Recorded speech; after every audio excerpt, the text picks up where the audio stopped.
Assalamualaikum warahmatullahi wabarakatuh. Nama saya April Lisna. Jadi di sini saya akan menjelaskan tentang teori Frankfurt School dan Marxism. Jadi di sini saya akan menjelaskan teori yang pertama, yaitu Frankfurt School, yaitu pemahaman sekolah tentang budaya populer bergantung pada teorinya tentang kapitalisme modern dan kontrol yang dilihatnya dari industri budaya atas pemikiran dan tindakan seseorang. Jadi sisme ini yaitu sama artinya seperti pengabdian buta. Dari dasar teori tentang bagaimana bentuk sebuah budaya seperti musik populer dapat mengamankan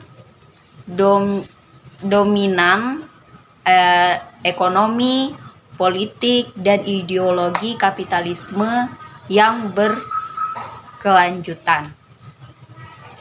Jadi saya di sini akan memberi sebuah contoh, yaitu sekumpulan remaja yang mengikuti sebuah konser spektakuler, yaitu seorang artis papan atas yang ingin menampilkan karya musiknya dan mengharuskan seluruh peserta yang berkeinginan untuk menonton konser tersebut maka wajib membeli tiket, dan dengan harga tiket yang sangat bervarian mulai dari puluhan juta sampai ratusan ribu.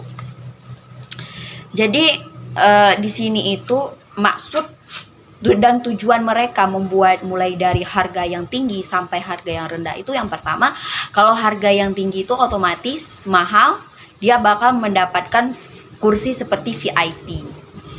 Yang terdepan VVIP, terus yang kedua ada golongan VIP, terus ada yang reguler dan lainnya sampai yang paling belakang.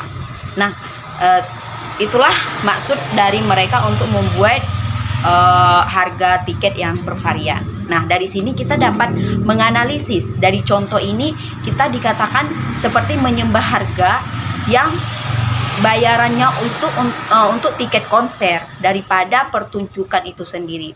Karena kita adalah korban fetisisme komoditas, di mana hubungan sosial dan operasi budaya diobjekkan didominasi oleh uang. Jadi segala sesuatu tuh dengan uang. Kenapa dia bisa membeli tiket yang mahal? Karena dia kaya. Dengan itu dia bertujuan seperti bergaya-gaya dan untuk kesenangan semata seperti itu. Dan opini saya menurut teori ini, seperti yang kita lihat banyak remaja sekarang, mereka ya yang pertama ikut supaya ngetren seperti teman-teman yang lain.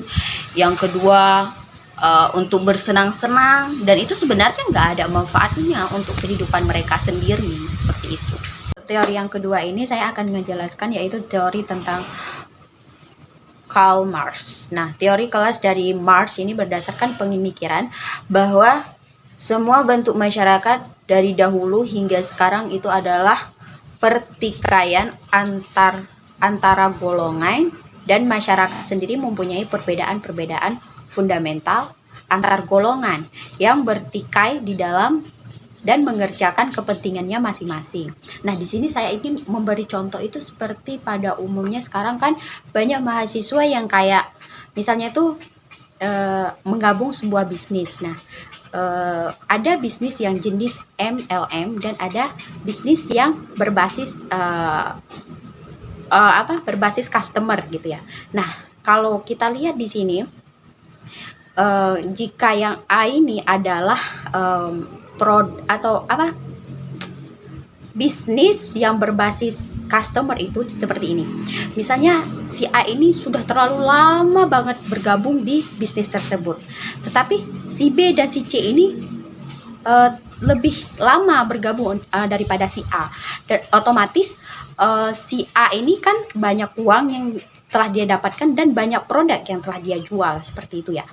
Dan si A dan si B ini belum bisa, dan otomatis si A dan B ini harus bisa mendapatkan banyak besar uangnya seperti si A tersebut.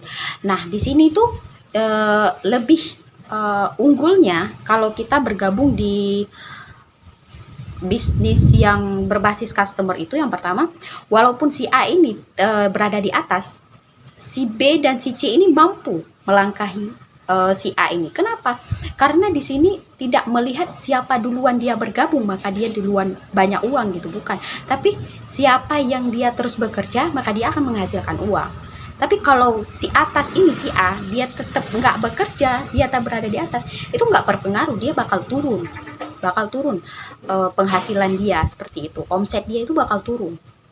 Nah, tapi kalau si A, si B ini, si B dan si C ini mampu naik, itu otomatis dia bakal lebih dari si A seperti itu. Nah, jika si mahasiswa ini bergabung di bisnis yang berbasis MLM, otomatis ada si A, si B, dan si C. Nah, si A ini yang pertama banget gabung. Si A dan si B ini tidak mampu mengalahi ataupun melangkahi levelnya si A. Kenapa? Karena berbasis MLM. Walaupun si A tidak membeli produk ataupun menjual produk ke customer, tapi si A ini mendapatkan hasil dari kerja kerasnya si B dan si C. Nah, dari sini itu ibarat samanya pekerja buruh ini ataupun yang terlambat bergabung di industri ini bakal seperti tidak mendapatkan hasil yang sewajarnya. Istilahnya kerja kerasnya itu tidak membuahkan hasil seperti si A. Si A ini walaupun dia duduk santai, dia tetap dapat volumenya, tetap dapat gaji dari kantornya. Tapi sedangkan si B dan si C ini udah berusaha keras, tapi tidak bakal mendapat hasil seperti si A, seperti itu. Nah, itu basic bisnis yang berbasis MLM seperti itu. Udah, jadi opini dari saya, jika ini industri-industri ataupun perusahaan-perusahaan seperti ini terus berada di negara kita, sangat disayangkan. Kasihan bagi tenaga buruh ataupun tenaga yang terlambat mengetahui tentang industri ini ataupun tentang perusahaan ini, maka dia tidak bakal mendapatkan hasil sewajarnya. Itu sangatlah disayangkan karena tenaga sudah dikeluarkan yang sangat besar tapi tidak membuahkan hasil yang besar seperti itu. Ya, sekian dari saya. Wassalamualaikum warahmatullahi wabarakatuh.